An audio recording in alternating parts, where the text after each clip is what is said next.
Do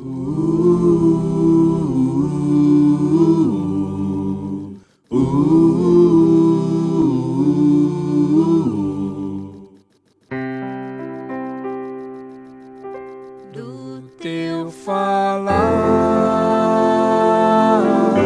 ó Salvador, jamais vou duvidar, é encorajador. Leitura diária, semana 5, sábado, livro O Coração da Bíblia, autor André Dong. Tema desta semana: Lavoura de Deus e Edifício de Deus.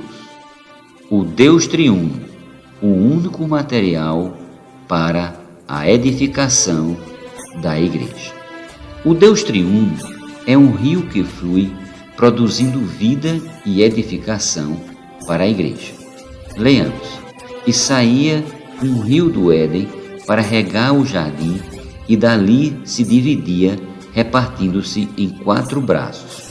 O primeiro chama-se Pison, é o que rodeia a terra de Havilá, onde há ouro.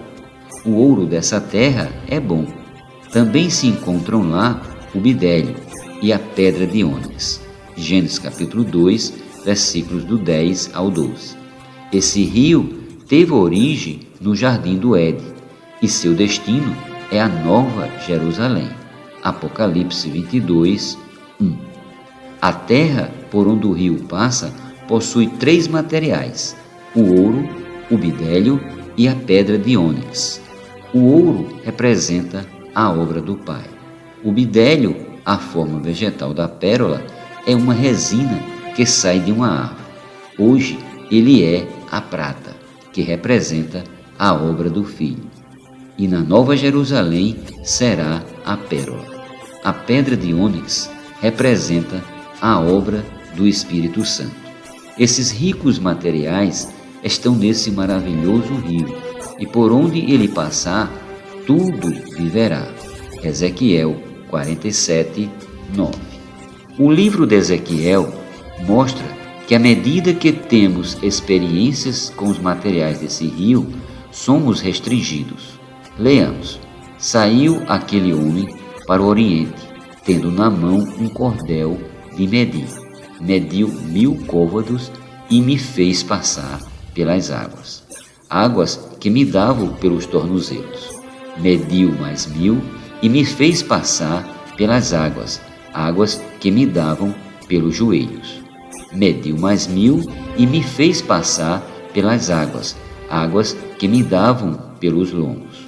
Mediu ainda outros 1000 e era já um rio que eu não podia atravessar, porque as águas tinham crescido, águas que se deviam passar a nado, rio pelo qual não se podia passar. Ezequiel 47, versículos do 3 ao 5. Em nossa experiência, a água está nos tornozelos. Significa que inicialmente, apesar de sermos salvos e vivermos a vida da igreja, ainda não temos tanta restrição da vida divina. Nesse estágio, podemos movimentar-nos com muita facilidade, sem depender do Senhor. As águas ainda são superficiais em nossa vida, estão nos tornozelos. Porém, à medida que permitimos o trabalhar do Senhor em nós, o nível das águas aumentará. No segundo estágio dessa experiência, as águas já estavam nos joelhos. Aqui o cristão vive com mais restrições. Ele não faz tudo o que deseja, pois possui discernimento de que precisa ser guiado pelo Espírito, ou seja, pelas águas desse rio. Ele já não consegue andar de qualquer jeito, pois o Espírito o constrange. Assim, as águas crescem e sobem a tal ponto que ultrapassam os seus lombos e chegam a cobri-lo totalmente. Nesse último estágio, o rio da água da vida, que é cheio de ouro, prata e pedras preciosas, passa a controlar os filhos de Deus, não permitindo que o atravessem por si sós. Quando estamos mergulhados nesse rio, o Espírito tem o controle da nossa vida.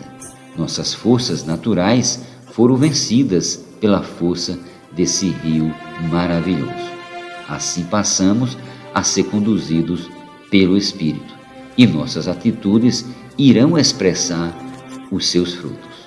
Para concluir o assunto sobre os ricos materiais para a edificação da igreja, leamos a seguinte porção. Mediu também a sua muralha 144 côvados, medida de homem, isto é, de anjo. A estrutura da muralha é de jaspe, também a cidade é de ouro puro, semelhante a vidro límpido. Os fundamentos da muralha da cidade estão adornados de toda espécie de pedras preciosas. O primeiro fundamento é de jaspe, o segundo de safira, o terceiro de calcedônia, o quarto de esmeralda, o quinto de sardônio, o sexto de sárdio, o sétimo de crisólito, o oitavo de berilo, o nono de topázio, o 10º de crisópraso, o 11º de jacinto e o 12º de ametista. As 12 portas são 12 pérolas e cada uma dessas portas de uma só pérola. A praça da cidade é de ouro puro, como vidro transparente. Apocalipse capítulo 21, versículos 17 ao 21. A Nova Jerusalém será adornada com os ricos materiais que hoje devemos usar na edificação da igreja: ouro, pérola e pedras preciosas. A pérola é o resultado da dor produzida pela entrada de uma substância estranha ou indesejável no interior da ostra, como um parasita ou um grão de areia.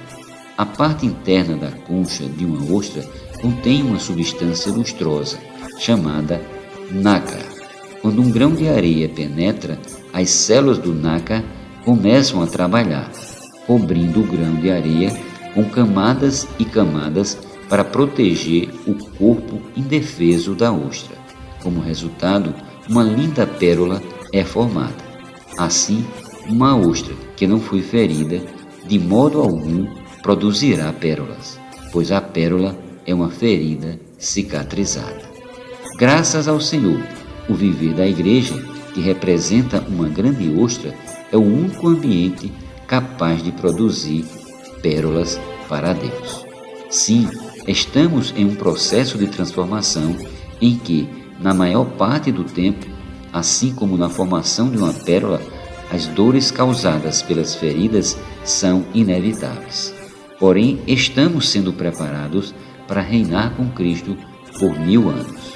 Assim, se sofrermos com Ele em prol da edificação da igreja, não usando o nosso ser natural, mas permitindo que o rio da água da vida conduza nossas atitudes, também com Ele seremos glorificados. Romanos 8,17. Querido leitor, desfrute ao máximo de Cristo, pois Ele é rico e suas riquezas não têm fim. Esse desfrute irá capacitá-lo a edificar a igreja com os materiais adequados. A madeira, o feno e a palha não devem fazer parte de seu serviço a Ele, e sim o ouro, a prata e as pedras preciosas. Esses devem ser sua marca na edificação da igreja. Pelo seu desfrute de Cristo hoje, a igreja torna-se essa maravilhosa lavoura, cheia de vida, para cultivar Cristo, e no porvir será um firme edifício, sua habitação. Em outras palavras, a lavoura de Deus é para o edifício de Deus. É como vemos em Gênesis, em que um rio flui do jardim do Éden, produzindo os materiais para a edificação, passando por toda a Bíblia e finalmente culminando com uma cidade edificada, a Nova Jerusalém. Do teu falar, ó Salvador, jamais vou duvidar, é encorajador, fiel me faz andar tua glória eu venho, o mal vem derrotar. Fiel me faz andar, faz tua glória